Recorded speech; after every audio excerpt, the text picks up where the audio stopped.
Gravando. Quando se fala dessa temática atual, né, dessa invasão dos estadunidenses aqui no Brasil, me remete uma comparação da Lei Sherman com a Lei Serra. O que eu quero dizer com isso? Quando os americanos quando eles começaram a descobrir, a perceber o petróleo lá nos Estados Unidos, o petróleo aflorava no chão assim, naturalmente.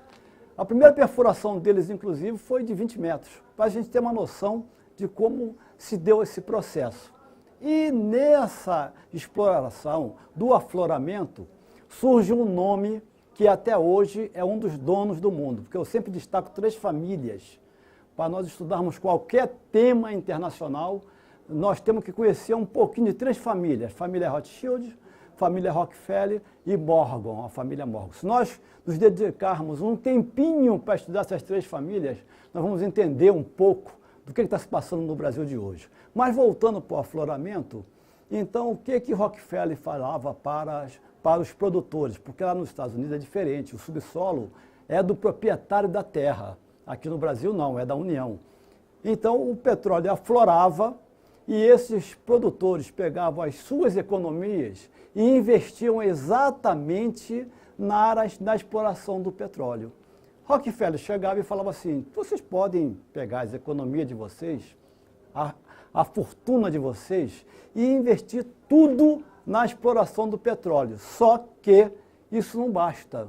Vocês vão ter que transportar esse petróleo. Eu faço. Vocês vão ter que refinar esse petróleo. Eu faço. Vocês vão ter que comercializar esse petróleo. Eu faço. E com essa postura dele, ele começou a multiplicar a fortuna de uma maneira avassaladora. Chegou a um ponto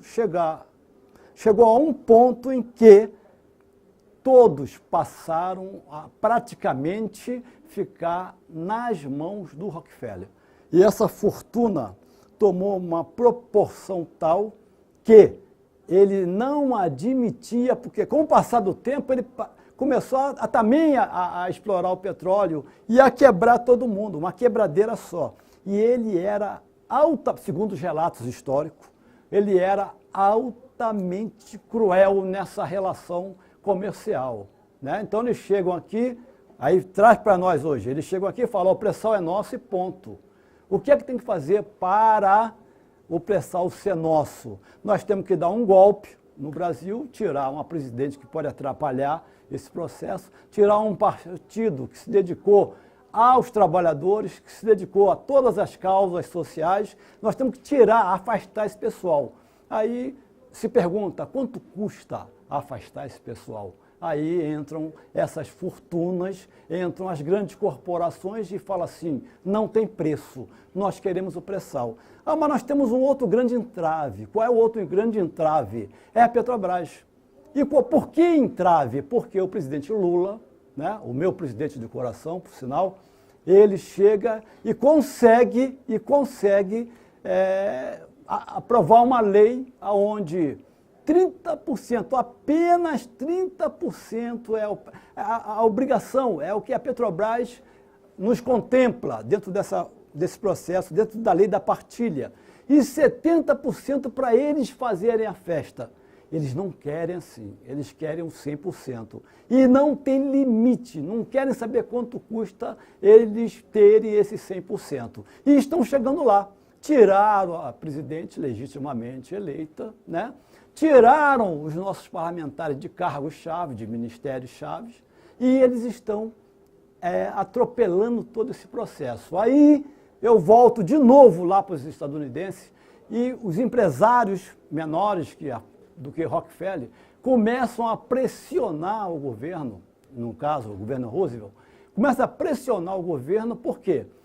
A relação com os trabalhadores, aí os empresários usam os trabalhadores, como usaram aqui uma parte da população brasileira, usam os trabalhadores para quê?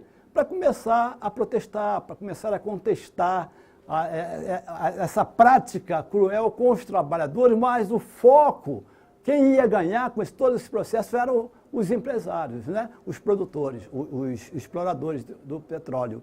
E tem até uma jornalista, e aí entra o mérito da imprensa não a imprensa servil, não a imprensa fundamental para sustentar o golpe, que eles também são, essas famílias, também são donos da imprensa mundial. Não é só aqui eu ia usar um termo aqui, mas não vou usar, de uma grande emissora aqui no Brasil. Não é só isso, eles são donos é mundial, o processo deles é sempre, a visão deles é sempre mundial. Resultado, até essa matéria ter uma repercussão tão grande, que um senador, o Sherman, ele elabora uma legislação aonde obriga essa legislação, obriga o governo Roosevelt, é obrigado a atender, a respaldar. Ele é obrigado, o Roosevelt é obrigado a desmembrar esse patrimônio dele, que eu estou falando da Standard Oil, a empresa dele lá da origem é a Standard Oil. Ele é obrigado a quebrar essa empresa em 32 empresas e ele não poderia ser majoritário nessas duas empresas. Então, o que eu quero dizer com isso? Que a Lei Sherman serviu para quebrar o monopólio, para quebrar o petróleo dessa fortuna representada pelo Rockefeller. Mas quebrar o monopólio deles lá dentro. E a relação internacional? Aí vale tudo. Aí o monopólio tem que ser deles. E a história, hoje, mais uma vez, ela vem se repetindo, graças a esse senador. Eu mencionei o nome dele aqui, mas eu não estou conseguindo mais nem mencionar o nome dele.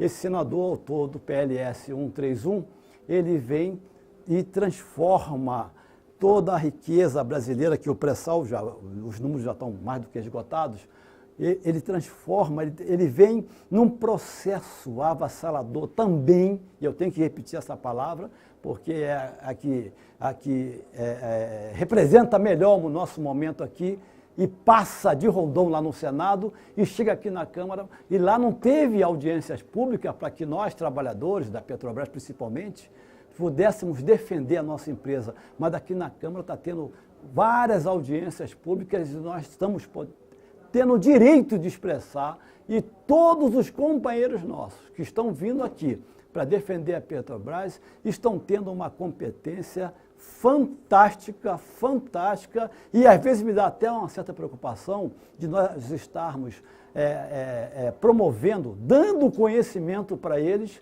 para facilitar o golpe deles na Petrobras. Isso é uma grande preocupação. E quando eu estou falando isso está passando também pelas palavras do John Perkins, que foi um ex-agente da CIA.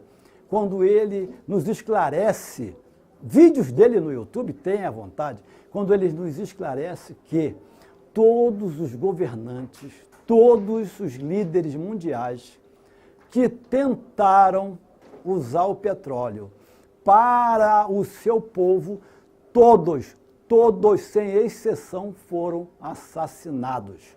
E aqui, o nosso grande símbolo foi Getúlio Vargas, que traz à tona uma Petrobras. Nós temos aí, recentemente, vizinhos nossos aqui que também foram assassinados, como Hugo Chávez, por exemplo, que tentou trazer para o povo venezuelano, o Mossadegh, é um nome meio complicado lá, ele também foi assassinado na hora que ele quis tentar trazer para o povo dele os recursos oriundos do petróleo. Então, a prática deles é uma prática dominadora e nós estamos tentando deixar de ser colônia, porque eles não imaginam a relação mais matriz e colônia.